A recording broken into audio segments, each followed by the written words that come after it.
दुसऱ्यांचं शिवते वेळी व्यवस्थित होतं, पण स्वतःचं शिवायचं म्हणजे ॲडजस्ट करावं लागतं.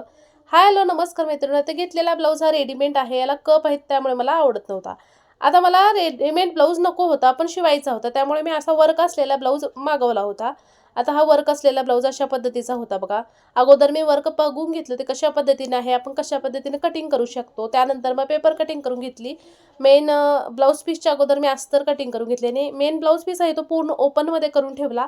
आणि जे ब्लाऊज अस्तरचे पीस होते कट केलेले त्याच्यावरती ठेवून बघितले कशा पद्धतीने ॲडजस्ट होतं. तर इथं खूप ॲडजस्ट करून मला इथं कटिंग करावं लागलं बघा. आता इथं 38 साईज मी लास्ट शिवत आहे. 38च्या पुढे जर तुम्हाला शिवायचं असेल तर याला जोड द्यावी लागणार, म्हणजे फिटिंगच्या साईडला वगैरे जोड द्यावी लागणार. तर इथं मी जोड काही दिलं नाही, पण ॲडजस्ट करून मला शिवावा लागला. आता हे ठेवते वेळी सुद्धा व्यवस्थित भाग बघून घेतले, की उजवा भाग डावा भाग, त्यानंतरच शिवून घेतला. आता शिवल्यानंतर मी फायनल लुक दाखवते या ब्लाऊजचं.